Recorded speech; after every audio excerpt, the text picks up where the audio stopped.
뉴스투데이입니다.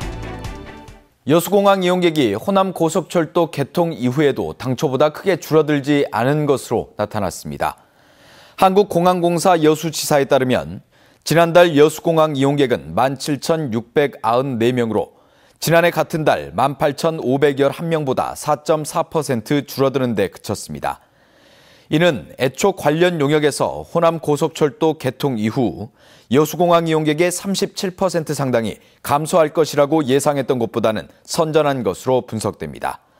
한국공항공사는 전라선 KTX가 애초 기대보다 빨라지지 않았고 여수공항 항공기 요금을 45%가량 할인해 KTX 요금과 크게 차이가 나지 않은 점 등이 주요했다고 풀이했습니다.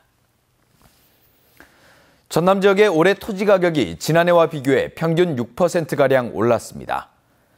국토교통부가 올해 1월 1일을 기준으로 산정한 전남 지역 개별 공시지가는 지난해보다 평균 5.97% 올랐으며 지역별로는 영광과 나주에 이어 광양이 LF 아울렛 입점 예정과 세풍산단, 와우지구 등 개방 활성화에 따른 기대 심리로 11%가 상승했습니다. 전남 지역 최고 지가는 제곱미터당 392만 원인 순천시 연양동 상업용 대지로 조사됐습니다. 일본 기업 도시를 찾아 지역과 기업의 상생 비전을 찾는 기획보도, 그 마지막 시간으로 도요타 자동차가 입주하면서 수십 년 동안 기업의 사회 환원과 주민 협력 활동을 통해 세계적인 기업 도시로 성장한 도요타시를 취재했습니다. 김종태 기자입니다. 일본 아이치현 중부에 위치한 도요타시. 50여 년 전만 해도 도요타시 이름은 고로모시였습니다. 하지만 도요타 자동차 공장이 새로 입주하면서 시 명칭을 아예 도요타시로 바꿨습니다. 이후 도요타시는 5만 명의 작은 도시에서 40만 명이 거주하는 중소도시로 성장했습니다. 지금은 전체 인구 가운데 70% 이상이 도요타 자동차와 연관된 분야에서 일하고 있을 정도입니다. 도요타 자동차는 도요타 주민과의 협력 활동도 활발히 추진하고 있습니다. 전기 자동차를 시내 곳곳에 배치해 시민들이 일정한 요금만 내면 자유롭게 운행할 수 있도록 했는가 하면 무료 충전소도 따로 운영하고 있습니다. 도요타 스타디움을 건설해 시민들의 스포츠 활동에 지원을 아끼지 않고 자동차를 전시하는 도요타 회관과 산업기술기념관을 설치해 지역 관광 산업에도 도움을 주고 있습니다. 交通安全のルールを教育しています。で、その結果ですね、家族の人たちに子供が一人で安全に道を歩けるようになったというふうに喜んでもらっています。 도요타 자동차는 지역과의 협력은 물론 사회 공헌 활동에도 발을 넓히고 있습니다. 기업 차원에서 도요타 시내에 있는 회사 소유 사유림 40헥타르를 체계적으로 관리하는 사업에 직접 뛰어든 것입니다. 지난 10여 년간 무분별하게 자란 잡목잎을 손질해 나무들이 안정적으로 자라게 하는 한편 습 가꾸기를 통한 환경 복원으로 도시의 생명력을 불어넣고 있습니다. 도요타 자동차의 이 같은 노력으로 도요타 숲은 이제 학생들의 자연체험 학습장으로 인기를 더해가고 있습니다. 企業がこの地域の中で存続する上で必要な取り組みであると。社会貢献活動は企業にとって企業が持続していくことによって必ず必要なものであるという信念に基づいているからです。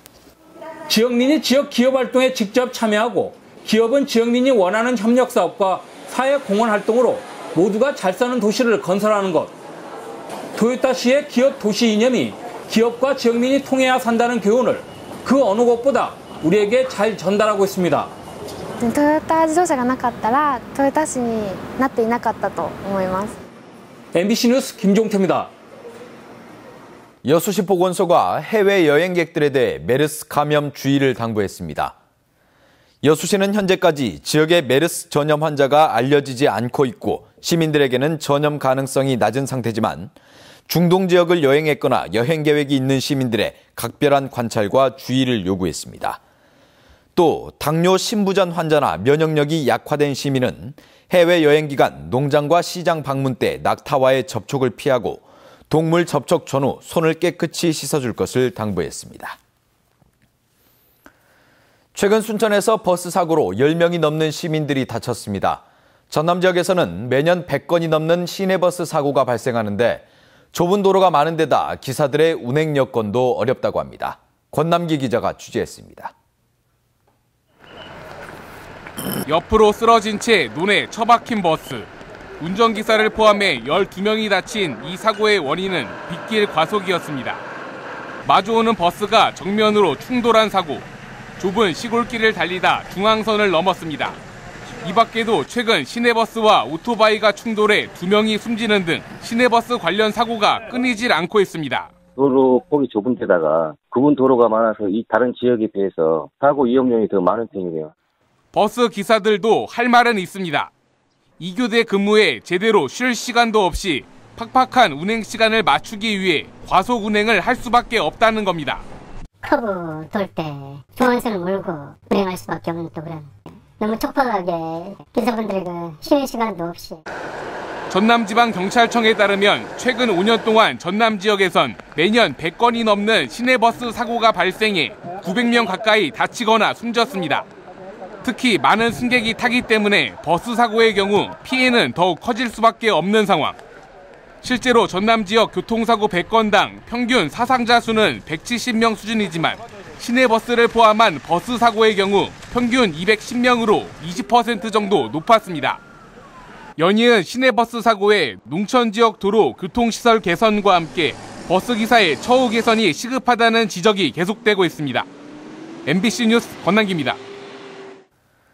대도시에 비해 시군 지역은 법률 서비스 이용에 제약이 많은 게 사실입니다. 이 같은 문제를 해소하기 위해 2년 전부터 마을 변호사 제도가 시행되고 있는데 주민들의 관심이 높다고 합니다. 정영욱 기자입니다. 재작년 건축 문제로 마을 변호사 제도를 이용했던 담양 이화원 이장이 또다시 마을 변호사를 찾았습니다. 무료 상담을 통해 얻은 법률적 지식이 문제 해결에 큰 도움이 됐기 때문입니다. 무료이고 그래서 허심탄회한 이야기할 수 있는 그 여건이 마련돼서 좋았어요. 시군의 법률적 사각지대를 없애겠다는 취지에서 변호사와 읍면을 연결해주는 마을 변호사 제도가 2년 전부터 시행되고 있습니다.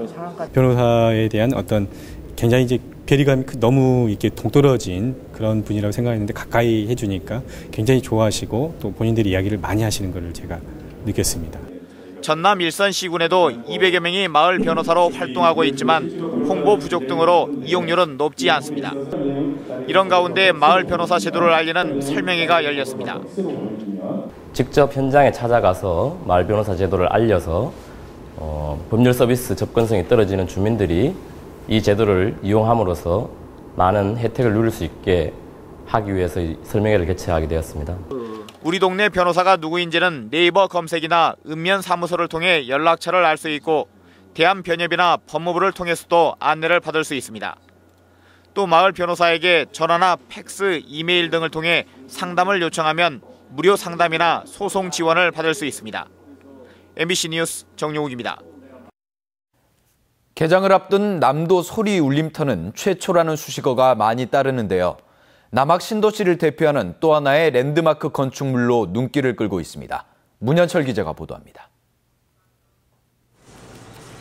개관을 앞두고 있는 남도소리 울림터입니다.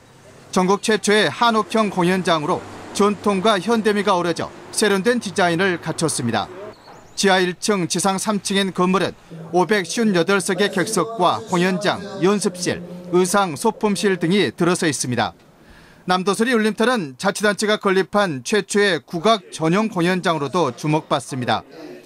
새로운 집에 들어온다는 설레임, 그리고 이렇게 전용극장으로 지어지는 최초의 건물이라는 부분이 굉장히 뜻깊고요.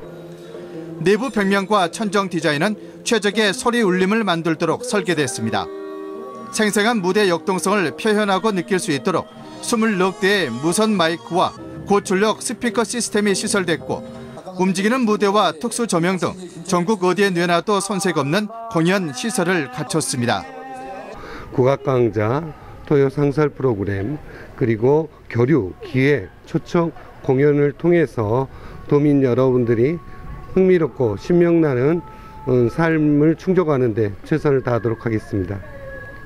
이번 주부터 이곳 남도소리 울림터에서 도립국악단의 토요 공연이 펼쳐지고 다른 시도 예술단의 축하 공연이 다음 달 내내 이어질 예정입니다.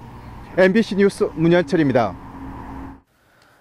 지역에 본교를 둔 유일한 국립대 순천대가 지난 15일 개교 80주년을 맞았는데요. 순천대와 지역의 상생 방안은 무엇인지 토론 나눠보는 자리가 마련됐습니다. 김주희 기자가 주요 내용 정리했습니다. 토론 참석자들은 1935년 순천 공립농업학교로 개교해 지역과 호흡하며 성장한 순천대가 현재 교육 환경의 변화로 위기 상황에 직면해 있다고 전제했습니다. 그리고 대학의 새로운 활로를 열어줄 공격적인 교육 행정을 주문했습니다. 이제 국가 R&D가 추진 중인데 그중에 우리 전남 지역에 이제 그 배분된 게 1,863억 원 정도입니다. 우리 순천대가 이 중에서 얼마를 가져갔는지 좀 살펴봤습니다. 그랬더니 한 151억 원 정도를 가져놓은 걸로 나타나서. 또한 새롭게 선출될 차기 총장에 대해서는 순천대를 강소대학으로 이끌어줄 것도 주문했습니다. 지금보다는 더 적어질 수밖에 없다. 또 적어지는 것이 더 바람직스럽다. 그다음에 또 남아있는 기능들은 더 강해져야겠다. 이런 생각을 합니다. 순천대 최대 현안인 의대 유치와 관련해서도 깊은 토론이 이어졌습니다. 오는 2024년에서 2030년 사이 최대 10,000명 정도까지 의료 인력이 부족해질 수 있다는 보건사회연구원 조사 결과를 인용하며 의료계의 강한 반대 논리를 일축했습니다. 국민이 누구나 누려야 할 그런 평등과 정의를 저버리는 일이 있어서는 안 된다. 그렇게 단호하게 말씀을 드리고 싶습니다. 대학 측도 의과대학 신설로 인해 대학 내 다른 학과 경쟁력이 저하될 것이라는 우려는 전혀 고려 대상이 아니라고 강조했습니다. 부담이 있는 것도 사실입니다. 그러다 순천대학교는 구성원들은 그런 부분에 있어서 그 희생을 감수할 각오들을 다 하고 있습니다. 토론 참석자들은 80년 역사의 순천대가 현재의 위기를 기회로 삼아 지역과 상생하는 새로운 전환점이 될 수 있기를 기대했습니다. MBC 뉴스 김주희입니다. 전라남도가 지역 우수 농특산물에 대해 도지사 품질 인증을 부여합니다.